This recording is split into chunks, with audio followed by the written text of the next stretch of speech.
করছে, কিন্তু সে তারটুকু ছাড়ছে না। কেন ছাড়ছে না? সে দাবি করতেছে সে এদিকেও নিবি, সে এদিকেও নিবি, সে জমি পাবে 1 পয়েন্ট 25 পয়েন্ট, সে এদিকেও নিতে চাচ্ছে, কত নিতে চাচ্ছে, কেন সেটা নেবে? এখন দেশের জনগণ প্রত্যেকটা মানুষ হচ্ছে বলতে চাচ্ছে যে আমরা পথ চাই, আমরা পথ চাই, আর তার কথা শুনলে তো হবে না। সে শুধু একলা বলতেছে, আপনারা তো ভিতরে গেছেন, সে শুধু একলা বলতেছে, বনিয়ামিনের মেয়ে, তারা শুধু একলা বলতেছে। আর এই যে দেখেন তো কত দর্শক, প্রত্যেকটা লোক বলছে রাস্তা চাই, রাস্তা চাই, আমরা মাঠে যাব, আমরা মাঠ থেকে আসবো, মাঠের ফসল তুলবো, আমরা আমাদের রাস্তা চাই। তাহলে আমাদের একটাই দাবি, তোর হাতে আমার দেখে আবার ইটমিট নিয়ে বাড়ির ভিতরে ঢুকলো। তোর 12টা 12:30 এরকমের ভিতরে আনছে। আবার সকালবেলা আমি রান্না করছি, সকালবেলা আমি মনে করছি মানে ঠিকঠাক করছে, সকালবেলা ওরাও নিজে বাড়ির ভিতর করতে ভাঙছে, ঠিকই মাঝে কেউ আসেনি। তারপরে রাত্রে আমি শুয়ে আছি, আমার বাড়িওয়ালা ওরাই ডাকছে, হ্যাঁ ডাকতে মানে আমার বাড়িওয়ালা আগে দরজা খুলিতে যা দেখছে কি ওরা ওখানে ভাঙছে, বুঝতে পারছেন? ওদের হাতে ইটমিট ওর হাতে ইটমিট ছিল। ওর হলো ওই হাফসার স্বামী, হাফসার 2-3 ছেলে, আর হলো হাফসার মেয়ে, আর হলো ওই মহিলাটা হলো রান্না বান্না, মানে এত কুকুর ডাকে, কালকে কুকুর ওদের ডাকেনি, কিন্তু ওরা নিজেরাই করে এই কাজটা। একটা কুকুরও ডাকেনি কালকে রাত্রে। হঠাৎ করে ভাঙচুর করি, তারপর রাত আবার হলো 1টার দিকে আবার আমার ডাকছে, রাত আবার 1টার দিকে ডাকছে। তা আমার বাড়ি এলাকা পর্যন্ত তুমি অবশ্যই থাকো, ওটার দরকার নেই, কোন বিপদ টিপদ ধরবে দরকার নেই। তারপরে আমি শুয়ে আছি। 2000 সালে মারা যান, ইন্তেকাল করেন। তো 2000 সালে ইন্তেকাল করার আগে প্রায় তারও 25 বছর বা 20 বছর আগে আমার খালাকে, সর্বশেষ আমার খালা, আপন খালা বলতে তাই হাফসা খাতুন, যিনি বর্তমানে ওই জায়গার মালিক। জি, তো ওই খালা আমার তার খালার আপন ফুফাতো ভাইয়ের সঙ্গে বিয়ে দিয়ে আমার মা এই দেশে দেখানোর জন্য নিয়ে আসে। তার বাড়ি আছে বলা, তো ভোলার থেকে নিয়ে আসার পর ওই যেদিন রাত্রে বিয়ে দেয় ওই দিনই তাকে এদেশে নিয়ে আসছে। নিয়ে আসার পর সে অদ্যবধি ওই সেই প্রায় 42 থেকে 43 বছর সে এখানেই আছে। তার এর ভিতরে 3টা ছেলে হয়েছে, একটা মেয়ে হয়েছে। আমাদের জায়গাতে সে প্রায় 25 বছর আমাদের বাড়িতেই ছিল। সেটাও মিটিং করে অনেক ঝামেলার মাধ্যমে, কয়েকটা মিটিং চেয়ারম্যান এবং থানা পুলিশ বা ওই ক্যাম্প এর মাধ্যমে তাকে এক জায়গায় ওখানে দেওয়ার একটা বন্দোবস্ত হয়েছে। এর আগে আমার খালা সে করেছে আমার মায়ের নামে যে জায়গা আছে তাতে সে হয়তো 10 শতক জায়গা পায়। সে কি করেছে, নিজে আমার মা সেজে সে করেছে আমার বাবার জমি এবং মার জমি একত্রে করে, যেটা সে অংশ বেশি পায়। আমার বাবাকে 701 দিয়েছে, আমার মাকে দিয়েছে 399। এই 399 দিয়ে অর্থাৎ সে জায়গার মালিক অনেক হয়। জায়গার মালিক অনেক হওয়ার পর সেই অনুযায়ী আমার নানি ওই আমার মায়ের ওয়ারিশ সূত্রে জায়গার মালিক হয়। সে দেখাইছে 20 শতক। সে 20 শতক আমার বাবার বর্তমানে আমার বাবাকে না জানে তারা এই রেজিস্ট্রি করে আমার খালাকে দিয়েছে। তো যেহেতু আমার বাবা মাকে রেজিস্ট্রি করে দিয়েছিল, মা মারা গেছে, সেই সূত্রে আমার মা অংশীদার হয়। সেখানে আমরা হিসাব করে দেখলাম আব্বা বেঁচে থাকতো, কখনো আমরা এগুলো দেখি নাই। আব্বা মারা যাবার পর, আব্বা মারা গেছে 2024 সালে 24শে ফেব্রুয়ারি। তো আব্বা মারা যাওয়ার পর দেখলাম যে জায়গার প্রকৃত মালিক হয় সে 10 শতক প্লাস, 10 শতক 15 শতক, 10.15। তো সে রেজিস্ট্রি করে আমার মা সেজে, আমার এই খালা মা সেজে আমাদের বাবার জমি এবং মায়ের জমি সে খারিজ করে নিয়ে অংশ বেশি দেখে 20 শতক নেই। তো এটা যেহেতু আমার বাবার জমি, সে দলিল সূত্রে আমার বাবার জমি, সেখান থেকে বেশি নিয়ে নেওয়ার কারণে গ্রাম্য সালিশ হওয়ার পর তাকে একটা জায়গায়, প্রায় সে জায়গাগুলো প্রায় 8-10টা জায়গা হয়, একটা জায়গায় তাকে এখানে 10 শতক জায়গা আমার আব্বা আওয়াজ হচ্ছে। সে যেটুকু 20 শতক নিয়েছে ওর বিনিময়ে আমার বাবাকে আবার সেই পুরো 20 শতক দিয়ে 10 শতকের মালিক এখানে সে হয়। এর আগে মিটিংয়ে হয় যে এই রেজিস্ট্রি করে দেওয়ার পরে সে আর কোনো জমি দাবি করতে পারবে না। সেটা চেয়ারম্যানের কর্তৃক সালিশ আছে, সেই সালিশে উল্লেখ আছে। এরপরেও এই যে বর্তমানে যে পথের জায়গাটা, এই জায়গাটা 245 দাগ, এই 245 দাগের থেকে সে আবার যেহেতু আমার আব্বার মনে ছিল না এই অংশটা রেজিস্ট্রি করে নেয়নি, এখানে সে শর্ত অনুযায়ী আইন অনুযায়ী সে 1.25 জায়গা পায়। তো এইটা নিয়ে কারো আপত্তি নেই, সে দাবে। বর্তমানে যাকে এই যে এনার কাছে বেঁচে আছে আবুল কাসেমের কাছে আমার আব্বা বেঁচে দিয়েছেন। তো যেহেতু আমার মা মারা গেছে, মার অংশ তো আব্বা দিতে পারেন না, তো মার অংশ যেহেতু দিতে পারেন না, এনাকে এই জায়গাটা দিতে দেয়। আমার আব্বা ওই জায়গার থেকে আবার 2 শতক জায়গা ওনাকে রেজিস্ট্রি করে দেয়, ওই যে ওনার সেই জায়গাটাও বর্তমানে উনি ঘিরে রাখছে, যেটা উনি ব্যবহার করতে পারেন না, ওনাকে দেয় না। এটা নিয়ে কেমন চলতেছে। তারপরে উনি আবার মামলা করেছে আমার এই যে খালা হাফসা খাতুন। মামলা করার পর ওই মামলা চলতেছে, চলার পর রায় হয়েছে। সেদিন একটা কিছু কিছুদিন আগে দেখলাম রায় দিয়েছে এরকম যে বিবি হাফসা খাতুন এই জায়গার ভিতরে অর্থাৎ 245 জায়গায় 1.25 জায়গা পাবে। সেটা যার কাছে বিক্রি করছে উনিও জানে, আমরাও স্বীকার করি, উনিও জানে। কিন্তু এটা নিয়ে ঝামেলা না, ঝামেলাটা হচ্ছে আমার জন্মের আগ থেকে এখানে ওই রাস্তার থেকে ওই আপনার মাঠের ভিতরে যাওয়ার জন্য প্রায় 500-600 বিঘা জমি আছে, যাওয়ার জন্য এখানে একটা জায়গা ছিল, পথ ছিল, সবসময় যাওয়া আসা করা হতো। যখন ইনি বাড়ি করলো আস্তে আস্তে এই জায়গাটা বন্ধ করে দিল। উনি বন্ধ করে দিয়ে কাউকে দায়িত্ব দেয় না। এই ব্যাপারে গ্রামে কয়েকবার মিটিংও হয়, মিটিং হওয়ার পরে সে এটা মানতে অনিচ্ছুক। 2 নম্বর বলছে আমি পিছনে জায়গা দিব না, যে দায় দিক আমি দেবো না। 3, উনি বললো যে আমি আইনের মাধ্যমে কেস করেছি, কেসের যেটা ফয়সালা হয় সেটাই আমি মানবো, এরপরে আমি কোনো গ্রাম্য সালিশ মানি না। এর প্রেক্ষিতে জনগণ বললো আপনি গ্রামে বাস করবেন, গ্রামের লোকের সহযোগিতা ছাড়া এখানে বসবাস করবেন, সামাজিকতা নষ্ট করবেন, সেটা আমরা হতে দিতে পারি না। গ্রামে যদি আপনাকে বসবাস করতে হয় তাহলে আপনাকে গ্রামের আইন আদালত মেনেই চলতে হবে। আইন আপনাকে কি বলে রায় দিবে, কিন্তু আইন আসে আপনাকে বসবাস করার অনুমতি দিবে না যদি গ্রামের সঙ্গে সহযোগিতা না করেন।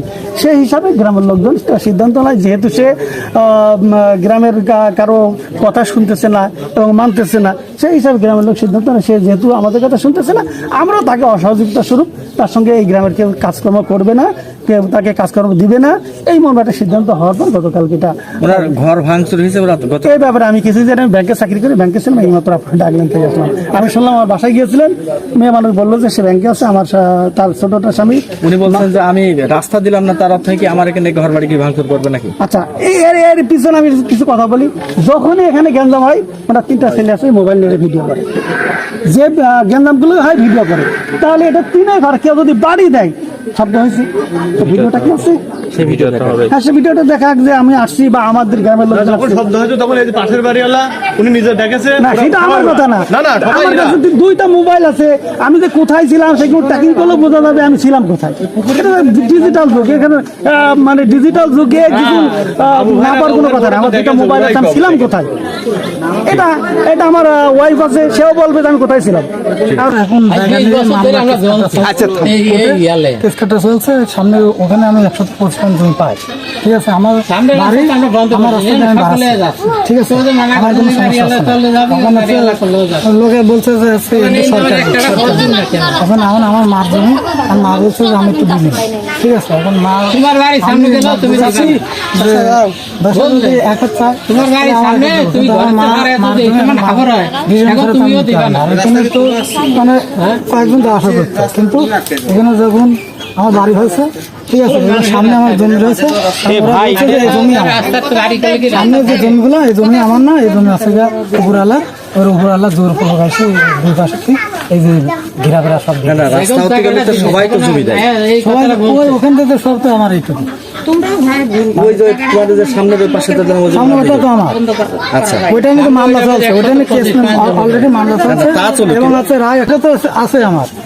এই যে ঘরের পিছনে ওরা বলছে যে ঘরের পিছনে তো আরো 1 বিঘা আর তো এটা ও রাস্তা মূলত জায়গা আমার 10 আছে। সালের থেকে আমরা তুমি বলতে চাচ্ছ তো পিছনে জায়গা আছে?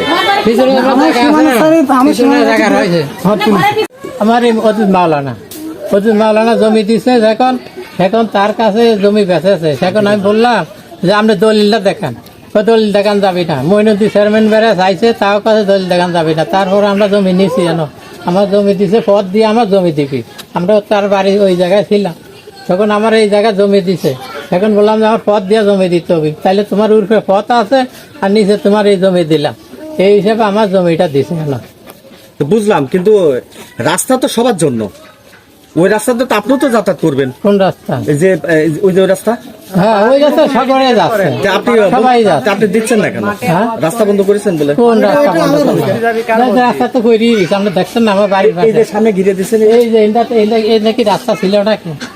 বাড়ির পালে কি আমরা রাস্তা থাকে, পথ থাকে? পিছনে আমার বাড়ি নাই, যদি পিছনে আমার 2টা বাড়ি থাকতো, একটা বাড়ি থাকতো, তাইলে আমি 2 হাত আমি 4 হাতও দিতাম।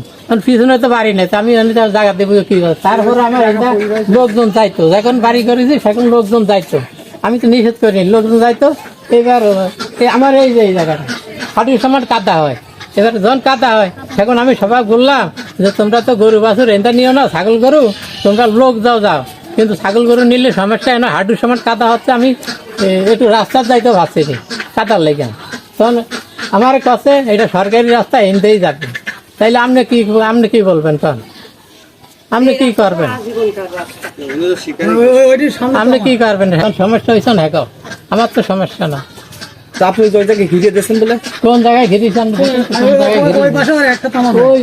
আর আমার জায়গা রয়েছে, আমরা কৃষকরা মাঠে যে আবাদ করতে পারে না, যাওয়ার কোনো পথ নাই, এরা হলো জায়গা দেবে না। দেখেন আমাদের এই কাকারা কত জায়গা দিয়েছে, এই কাকারা দিয়েছে, এখান থেকে পুকুর থেকে মাঠ, এদের অংশের পরে আবার আরেকজনের জমি দিয়েছে। 3 জনের জমি আছে, 3 জনের ভিতরে 2 জনে দিতে রাজি, 2 জনের জমি সবচেয়ে বেশি, এদের একটুখানি জমি এরা এলাকা দেবে না, ওই আমাদের মার্ডার করে ফেললো, আমরা জমি দেবো না।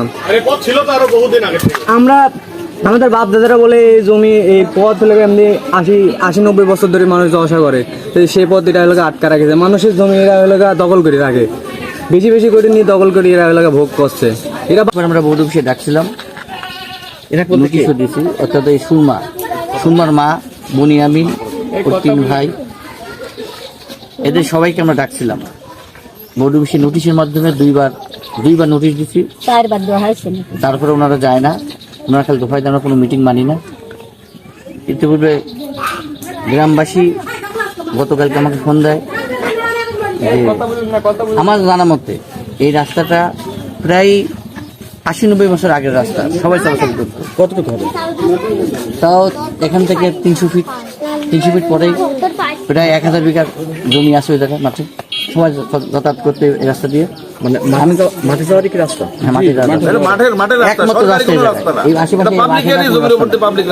আশেপাশে যাবে জনগণ, কোনো রাস্তা নেই, এই রাস্তাটাই আছে। গতকালকে আমাকে ডাক দেয়, আমি আসি দেখি এই জায়গায় ঘেরা বাসা দিয়ে বাঁধা। আমি ওদের কাছে গেলাম ওদের কাছে, বললাম যে আমি রাস্তা আমরা বাঁধিয়েছি, আমরা খুলব না। কেন খুলবেন না? গরু বাসে যাই এমনি ইয়ে করে, আমি রাস্তা আমার যেহেতু আমার নিজের জমি, আমি খুললাম জাতি দেবো না। এলে তো ওনাকে বারবার অনুরোধ করছে, চেয়ারম্যান সাহেব গতকালকে আসছিল, ওনাকে অনুরোধ করছে রাস্তা খুলে দেয়, উনি খুলবেন। চাওয়াটা কি আপনাদের? আমাদের চাওয়া জনগণের যে দাবি, প্রাণের দাবি, রাস্তার জন্য হোক, রাস্তা যদি ওনারা খুলে দেয় আমরা এখানে পাকা করে দেবো, ইউনিয়ন পরিষদের পক্ষ থেকে পাকা করে দেবো জনগণ। এটা মাঠে যাওয়ার পর? মাঠে যাওয়ার পর।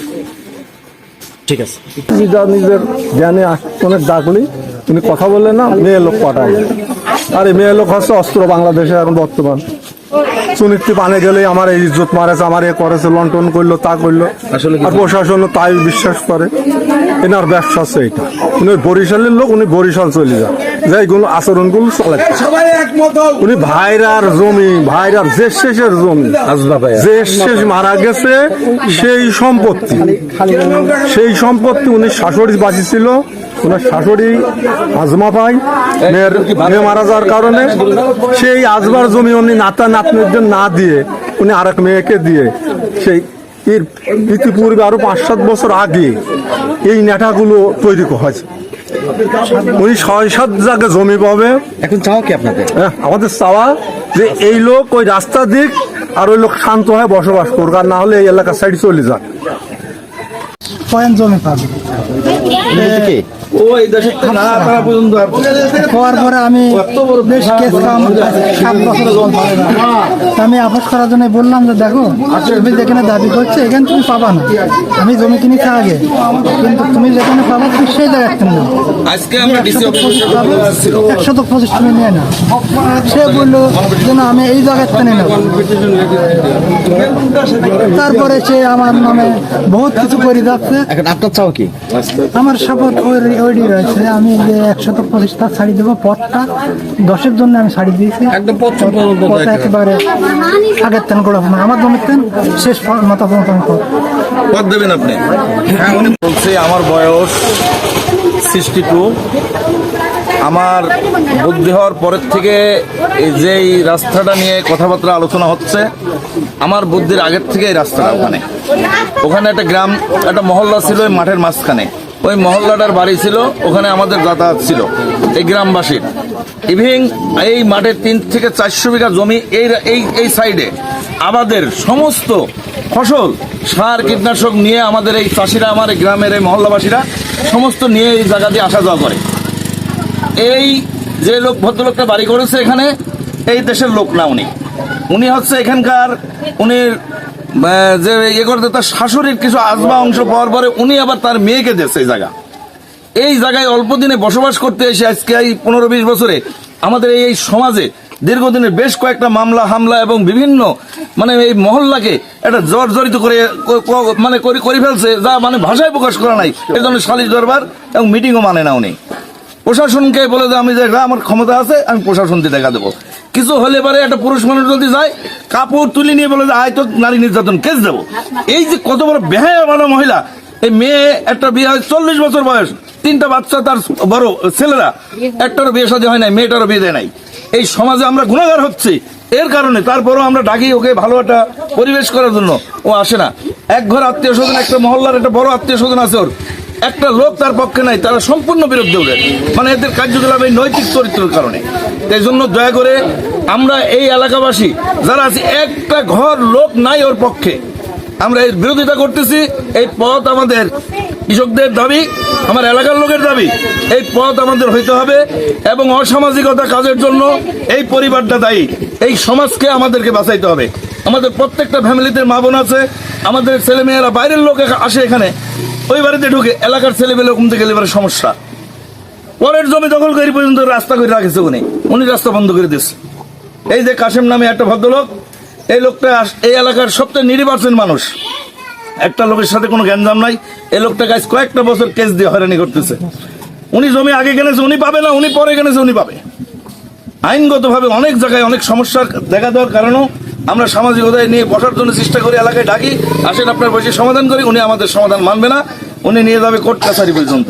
তো এই জন্য আমরা এলাকাবাসী সবাই ঐক্যবদ্ধ হয়ে এই পথটাকে আমাদের কৃষকদের সুবিধার জন্য, এই রাস্তাকে আমরা করার জন্য আমাদের দাবি, প্রাণের দাবি, এটাকে আমরা বাস্তবায়ন করার জন্য আমরা এলাকার লোকজন ঐক্যবদ্ধ হয়েছি একটা ফ্যামিলির বিরুদ্ধে, আমাদের এই মহল্লাবাসী।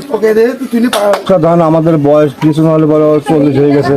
আমরা ছোটবেলা থেকে ঠিক আছে পথটা আমাদের আছে, আমরা মাঠে যাওয়া আসা করি, ছাগল নিয়ে যাওয়ার সময় হাঁটতেও যাই, মাঠে সার বোনা লাগে, ওষুধ দেওয়া লাগে, মাঠের ধানের খেতে সব কিছু করা লাগে। পথটা আমরা দীর্ঘদিনে ছোটবেলার দিকে আসছি। হুট করে 7-8 বছর আগে উনি এই পথটা আটকে গেছিল। আমিনের বউ মহিলার নাম দেওয়ার স্মরণ নাই, বলে আমি হাঁস টাকা নাকি এর মেয়ে একটা আছে, এরাই বাড়ি করে ওখানে আরো জমি আছে, সবাই দেশে বধ করে সেটা। এই যাবৎ আমরা 2-3টা মিটিং পর্যন্ত করছি, গ্রামের মন্ডল মাতাব্বর আমাদের সবারই প্রয়োজন, সে কোনো মিটিংও মানে না। আমরা এর আগের শনিবারে মিটিং করছি, মানে নাই। পরে শনিবারে মিটিং করছি, তাও মানে না। বোর্ড মিটিং করছে, চেয়ারম্যানের কথা সে মানে না। এটাই আছে আমাদের দাবি, তোমার পথটা ক্লিয়ার করে দিই। আমরা মাঠে যাওয়া আসা আমাদের খুবই সমস্যা। ঠিক আছে, পথের আমার দাবি ও ঘর করে বসে আছে, আর পথের কাছে গেলেই হলো দাও কাছে দিয়ে হলো কুপাতি মাঠে যাওয়ার পথ চাই সবাই। এটাই আমাদের হলো সবার চাওয়া। আমরা সবাই 10 জন মানুষ আসা যাওয়া করবো, এটাই আমরা চাই।